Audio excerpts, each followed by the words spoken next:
Hey everyone, Technomentary here with the video for you guys. In today's video, I'm going to show you how to turn off the side button Siri. So whenever you click on that side button, it doesn't activate Siri for you. This is a default option, but we can turn that off.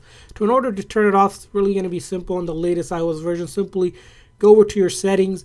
And from there on, there's two places you want to check. First place, it's going to be through your Siri settings. So what you want to do is go there and then look for the Siri settings. So you'll see here, there's a bunch of options here. So we're going to look here to find Siri and search. And then from there on, as you can see here, it says press side button for Siri. We need to turn that off so that when we press that side button, Siri doesn't turn on. Now you can still have Hey Siri turned on using these two methods. If you still want Siri, you just simply don't want that side button. But again, if you don't want Siri at all, you can turn it off altogether. But keep in mind, you can use the side button, or you can say Hey Siri by these two options, so whatever you choose to. Now another setting you want to check to make sure that Siri is still turning on with that side button is in the settings here. We're going to go to accessibility, and then there's a side button option. So you click on it, and right here where it says press and hold to speak, we want to ensure that it is not on Siri. So we want to turn that off so it doesn't activate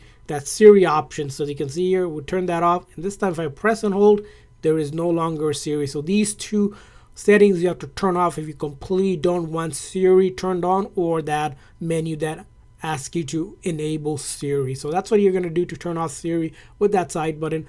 And I hope this video was helpful. So please consider a like and subscribe button for more tips and tricks for your iPhone and other iOS devices. We'll see you guys next time.